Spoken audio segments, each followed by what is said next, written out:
છોટાઉદેપુરના રૂનવાડ આશ્રમ શાળામાં છેલ્લા 10 માસથી નિભાવ ગ્રાન્ટ ન આવતા સંચાલન કરવામાં મુશ્કેલી અંગે આજરોજ વિદ્યાર્થીઓ અને વાલીઓ પણ એકત્રિત થયા અને રોષ ઠાલવ્યો છે.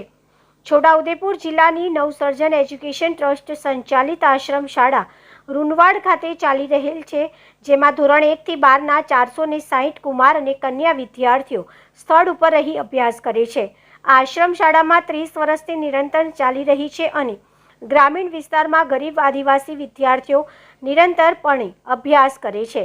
આશ્રમ શાળાનું પરિણામ છેલ્લા 5 વર્ષથી ધોરણ 12નું 100% અને ધોરણ 10નું 90% જેટલું આવે છે, જ્યારે આશ્રમ શાળાની જિલ્લાની શ્રેષ્ઠ આશ્રમ શાળા ગણના થાય છે. ઉલ્લેખનીય છે કે તંત્ર દ્વારા ઓચિંતી મુલાકાત તારીખ 30/8/2024ના રોજ લેતા રસોડું કાળું હોય જેને સુધારવા સૂચન કરેલ, જેની પૂર્તતા કરી તારીખ 14/10/2024ના રોજ ગાંધીનગર મુકામે રૂબરૂ મુલાકાતમાં ફોટોગ્રાફ સહિત સ્થાનિક અધિકારીઓના અહેવાલ સાથે રજૂ કર્યો હતો. પરંતુ ઓક્ટોબર 2024થી આશ્રમ શાળાની નિભાવ ગ્રાન્ટ ભોજન ગ્રાન્ટ બંધ કરી દેવામાં આવી છે, જેના અંગે 14 વખત સરકારમાં રૂબરૂ તથા લેખિત ગાંધીનગર સુધી લાગતા વળગતા અધિકારીઓને રજૂઆત કરવામાં આવી, પરંતુ આ ગ્રાન્ટ છૂટી કરવામાં આવેલ નથી, જેથી સંસ્થાને 72 લાખ જેટલું દેવું થઈ ગયું હોય. વેપારીઓ ઉધાર આપવામાં પણ આનાકાની કરે છે, જેથી આ વિદ્યાર્થીઓના ભોજનની વ્યવસ્થા કરવામાં સંસ્થાને તકલીફ પડી રહી છે. વહેલી તકે ગ્રાન્ટ આપવામાં આવે તેવી સંચાલક વિદ્યાર્થીઓ અને વાલીઓએ વિનંતી કરી છે, જે અંગે આજરોજ મોટી સંખ્યામાં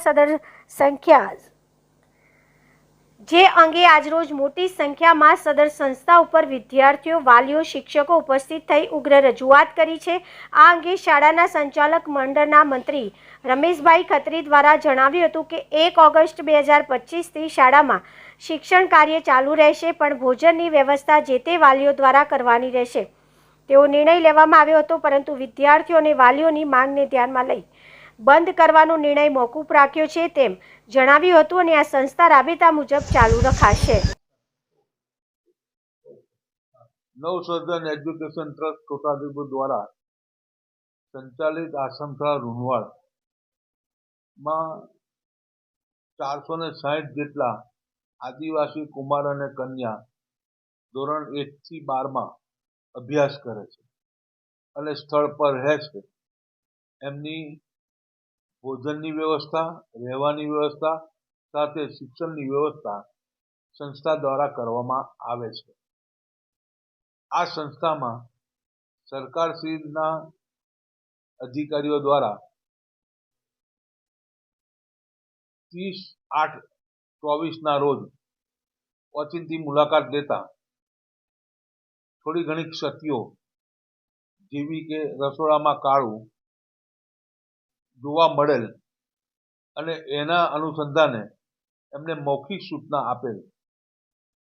એ પ્રમાણે સંસ્થા દ્વારા એ જે ક્ષતિ હતી એને દૂર કરી અને એના ફોટોગ્રાફ સાથે બાકીની જે કંઈક જરૂરિયાત હતા દસ્તાવેજી પુરાવા એ તમામની સાથે રાખી અને 14/10/2024ના રોજ ગાંધીનગર મુકામે રૂબરૂ સુનાવણી કરવામાં આવેલ હતી. ત્યારબાદ 14 વખત આ સંસ્થાના મંત્રી તરીકે અને પ્રમુખ શ્રી દ્વારા રૂબરૂ અને મૌખિક રજૂઆત તંત્ર અને સરકારી તંત્રને કરેલ છે, પરંતુ 460 જેટલા વિદ્યાર્થીઓ અને માન્ય સંખ્યા 390 છે. આ વિદ્યાર્થીઓને ભોજનની જે વ્યવસ્થા અને એનો ખર્ચ સરકારશ્રી દ્વારા આપવામાં આવતો હતો તે ઓક્ટોબર 2024થી સદંતર બંધ કરેલ છે અને જેના પેટે 72 લાખ રૂપિયા જેટલું સંસ્થાને દેવું કરવું પડ્યું છે અને એ દેવાને લીધે વેપારીઓ સંસ્થાને અનાજ અને શાકભાજી કે દૂધ જેવી જરૂરિયાતની વસ્તુઓ આપવા આનાકાની કરે છે. એટલે સંસ્થાની લાગણી અને માગણી એવી છે કે સરકારશ્રી દ્વારા આ અંગે ઘટતું કરી અને વહેલી તકે ગ્રાન્ટ છૂટી કરે. જો આ કરવામાં નહીં આવે તો આગામી દિવસમાં શું રહેશે તમારી? આ જો કરવામાં નહીં આવે તો આગામી દિવસોમાં આ સંસ્થાને ચલાવવી કેવી રીતે, એનું વ્યવસ્થા કેવી રીતે કરવી એ મોટો પ્રશ્ન થઈ જશે અને એ અંગે સંસ્થાના ટ્રસ્ટી મંડળે સંવાદ કરી અને સરકારી તંત્રને ઉગ્ર રજૂઆત કરવાની પણ ફરજ પડશે. અને વાલી મિટિંગમાં પણ અમે તારીખ 1/8 એટલે 1 ઓગસ્ટના રોજથી શિક્ષણ કાર્યની વ્યવસ્થા, રહેવાની વ્યવસ્થા કરવા અમે નક્કી કરેલ, પરંતુ બાળકોને ભોજન વાલી દ્વારા વ્યવસ્થા કરવા જણાવેલ તો વાલી આ અંગે ગામડાઓમાંથી અને મજૂરી કરવા ગયેલા એ તમામ વાલીઓ દોડતા આવ્યા અને કહે કે ભાઈ અમે તો ગરીબ છે, અમે મજૂરી કરવા ગયા છે, અમારા ઘરે કોઈ છે નહીં, તો આ બાળકોને જમાડશે કોણ અને ભોજન કોણ આપશે, આ અમને પ્રશ્ન છે. એટલે તમે આ સંસ્થાને ભોજન ચાલુ રાખો અને ભણાવો એવી અમારી લાગણી છે. અને જરૂરિયાત મુજબ અમે સરકારશ્રીને પણ રજૂઆત કરવા તૈયાર છે અને સરકારશ્રીને બે વિનંતી કરીએ છીએ કે આ જે સંસ્થાને જે ભોજન બિલના નાણાં ચૂકવેલ નથી એ તાત્કાલિક ચૂકવે. જિલ્લામાં આવી કેટલી આશ્રમશાળાઓ છે કે જેને પૈસા ચૂકવવામાં નથી આવ્યા? જિલ્લામાં આવી 13 જેટલી આશ્રમશાળાઓ છે કે જેને છેલ્લા 10 માસથી આ ભોજન બિલના નાણાં સ્થગિત કરેલા છે. કેટલા બાળકોને અસર થાય છે? અને એની અંદરથી લગભગ 2000 જેટલા બાળકને અસર થાય.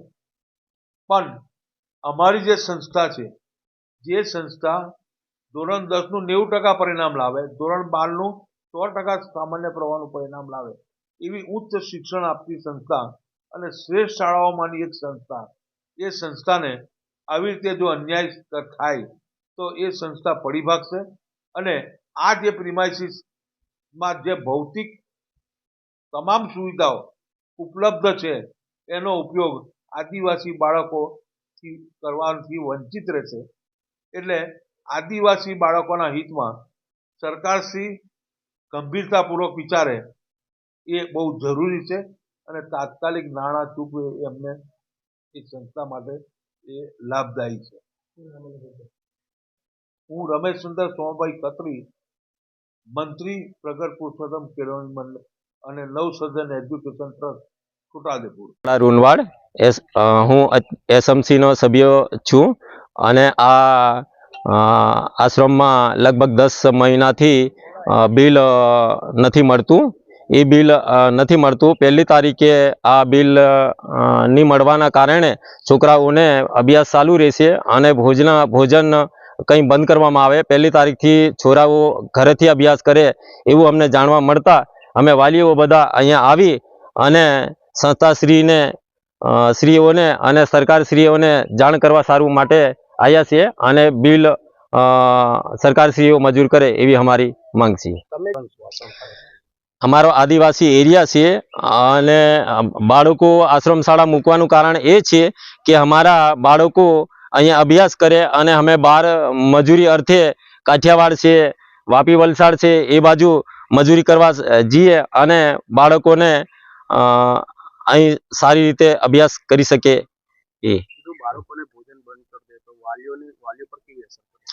જો બાળકોને ભોજન બંધ કરી દે તો વાલીઓને એ અસર પડે કે બિચારા વાલીઓ કંઈથી ભાડા રોજગાર કરે અને દૂરથી આવવાનું કેવી રીતે અહીંયા પહોંચાડે એવી વાલીઓને અસર પડે, બહુ અસર પડે. સરકારશ્રીએ આદિવાસી બાળકોને અન્યાય તો થયો છે.